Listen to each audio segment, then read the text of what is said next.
Behemoth, Metallica, Louise Lemon, Anna van Hausswolf, Gost, Gost. Those were names, and as far as I'm concerned, that's an intro.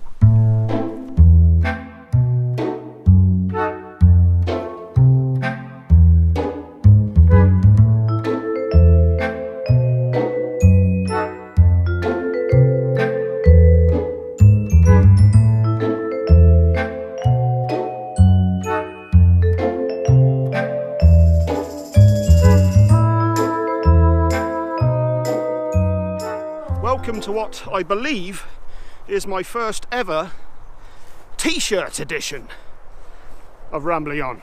I may be wrong, but I'm pretty sure this is the first one. The sun shines down on my fair hills of England and Hampshire. I won't lie, it's a half hour later, because quite frankly, that took me a lot of effort getting up that bloody hill. Today's episode is going to be a little bit different than usual, not hugely. You can still expect all of the usual editing to cover up my mistakes, which I've now managed to turn into a stylistic choice. Today's review isn't a review as such. I'm actually going to be going through a list of different albums that have come out either this week or recently, and I haven't had time to review or didn't feel that they necessarily warranted a review by themselves. The main topic of focus though is going to be Behemoth's latest live effort, Messe, what was it called? Messe Noire, which means Black Mass in French, I believe. Now I think there's a couple of different editions of this set. The one that I bought was the CD and Blu-ray version, because it was only like £1 more than the DVD. I'm not sure if there's, I'm pretty sure I saw there were vinyl editions. I'm not sure if there's like more deluxe editions. I think there were if you bought them directly from the Behemoth website. Get on with it. The reason I wasn't originally going to do a review for this is because it's been quite a while since I was last impressed by a live album, to be quite honest with you. But I ordered this set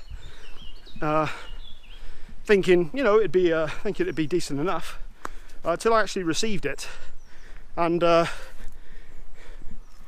realised what a great little package this actually is. I was here for my Fear Factory video. Now, first of all, along with the CD and Blu-ray, you get a very nice booklet, the sort of quality that I've not actually seen in many releases of late. This is released through Nuclear Blast, who, to be fair to them, do actually have released some pretty good sets and editions since they've been taking on a lot of metal bands. They're definitely the go-to label for a lot of the high quality bands that we listen to. But no, I think it's a 36-page booklet, and it consists of high quality images from the gig in question, and something I haven't seen in a little while as well, or at least I haven't had, the tracing paper inserts with all of the literature printed on it. A little bit difficult to read, some of it, but looks fucking fantastic. So that is the packaging sorted, but what lies within? Let us delve deep.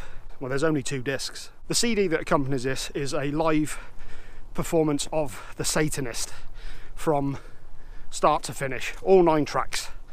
This was performed in Warsaw, Poland, hometown show, I think it was, and the audience is really on side. Sounds great. The band sound on the top of their game. Fantastic renditions of the song, really well recorded, fantastically performed. If you take nothing else from this video, if you haven't already checked out the Satanist from Behemoth, do. I've kind of had a bit of an easy week this week because I've just been listening to older stuff, and the Satanist was one of them. Oh my god, what a fantastic album. It was released in 2014 and was quite rightly at the top of many critics' top 10 lists for metal albums of the year, and rightly so. But the real gem amongst the booty of this treasure chest, is the Blu-ray that comes with it, or DVD, whichever edition you get. You have a professionally filmed, and I do mean professionally filmed, version of the show in Poland, Warsaw, shall I say, Warsaw, Poland. Not only does it include the full Satanist album, it also has an additional 5 tracks that you don't get on the CD. Very well performed, really well shot. This is one of the best live performances I've seen captured in a long time, in terms of actually filmed. Very well done. Not only do you have the performances, but you've got all sorts of imagery that is interlaced, superimposed into the performances. Lots of fantastic slow-mo shots, very artfully done. It's all done in black and white. I think it's done in black and white. Is it done in black and white? Pretty sure it's black and white. It might not be black and white. So you have that full performance. So you have the full show captured for the Blu-ray. Also included is another live set, again featuring the Satanist in full, performed at the Brutal Assault Festival 2016, and again you've got an additional 3 tracks. I think this was like a bootleg. I don't know if maybe this was filmed for television or something like that. Certainly nowhere near the quality of the main one, but it's a nice little extra. The other real highlight of this one is the 6 music videos that are attached to it as well. Really well done. Some of them I've seen before, some of them I haven't. So of the 9 tracks from the Satanist album, 6 of them are represented here in video form. What are they? Blow Your Trumpets, Gabriel, Messe Noire. Oh God, what were the other ones? I can't remember. They're another. But there's some really great stuff. I know the Satanist is on there, and one of the 2 standouts for me were Messe Noire and Oh Son, Oh Father, Oh Son, oh no, Oh Father, Oh Satan, Oh Son. Absolutely glorious. Some of them really well done videos as well. Very impressive. So that's Messe Noire. Behemoth's latest live offering, and a very good one it is. Highly recommend you check it out if you're a fan of the band, and if you're not and you haven't already, check out the Satanist. Amazing album. So what other albums have I gotten or missed out on? Metallica re-released Garage Days Revisited again, through their own record label, Blackened Records, which I have bought. This was of course included on the Garage Inc. double album of some years ago. Is it 20 years ago now? My God, I remember getting that album. Oh God, where's it gone? So old, so fucking old. But this is the EP as it was originally intended. The 5 tracks on there, although I think Killing Joke's The Wait wasn't originally included on the UK edition when it was first released way back in 1987. I mean, it's Garage Days Revisited. Chances are you've all heard this album by now. Very well done. It's been remastered, it sounds great, but it was never really about that in the first place. So yeah, there you've got Helpless by Diamond Head, The Small Hours by Holocaust, The Wait by Killing Joke, which is a very heavy version. Really sinister, evil sounding song, this one. Crash Course in Brain Surgery by Budgie, and Last Caress, Green Hell by the Misfits. This represented Jason Newsted's first studio performances, recorded performances captured for the band. Jason of course replacing Cliff Burton, who tragically passed away the year before. Jason of course wowed everybody in his auditions and took over for the remainder of the Master of Puppets tour. So this was his first performance on it, and you hear that intro to Crash Course in Brain Surgery, it always sounds great. Hello! I just want to mention 3 other albums which I haven't had a chance to get to, and I'm probably not going to be able to because of my upcoming schedule. schedule. First is a lady by the name of Louise Lemon, a Swedish singer-songwriter. This is her debut album. I think this actually only came out last week, but I only found out about it this week, which is a shame because I would have liked to have reviewed this one. It was produced by Randall Dunn of Sun, the band Sun, and it's very reminiscent for those of you who are familiar with Chelsea Wolfe or Mjörke or Anna von Hausswolf, who'll be coming up next. Just occurred to me I didn't actually mention Louise's album name, which is Purge. Very dark, atmospheric songs. She's got a fantastic voice, and I highly recommend checking out this album. From what I've heard of it, I've really enjoyed. Next up, I just mentioned her briefly, Anna von Hausswolf. This is her 4th studio album, and it's called Dead Magic. Again, I've got the album on order, so I should have that soon. This actually came out about a month ago, I think, but I only just found out about it. Another female artist, gotta love them ladies. Another Swedish female singer-songwriter, very dark. There's only 5 tracks on this album, one of which is 12 minutes long, another one is 16 minutes long.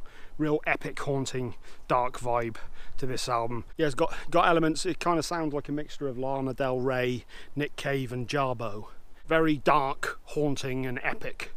Highly recommend you check this album out. I'll leave links to some of their videos. I guess would be the easiest thing to do. I'll leave that down in the description, so check those out. The last album I wanted to discuss today was by Gost.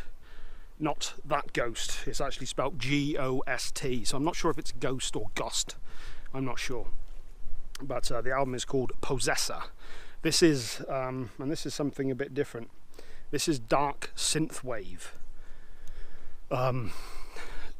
All done on synthesizers, but really menacing. It's got, like, within the sounds in the album, you've got all sorts of discordant noises and off-kilter, like errors, you know, really jarring sounds, but also news reports and first-hand accounts of Satanism, as well as like death rattles. And it's a very disturbing listen. It's way heavier than a lot of supposed heavy bands nowadays. It shares just as much in common with Aphex Twin as it does, say, Slayer or something like that.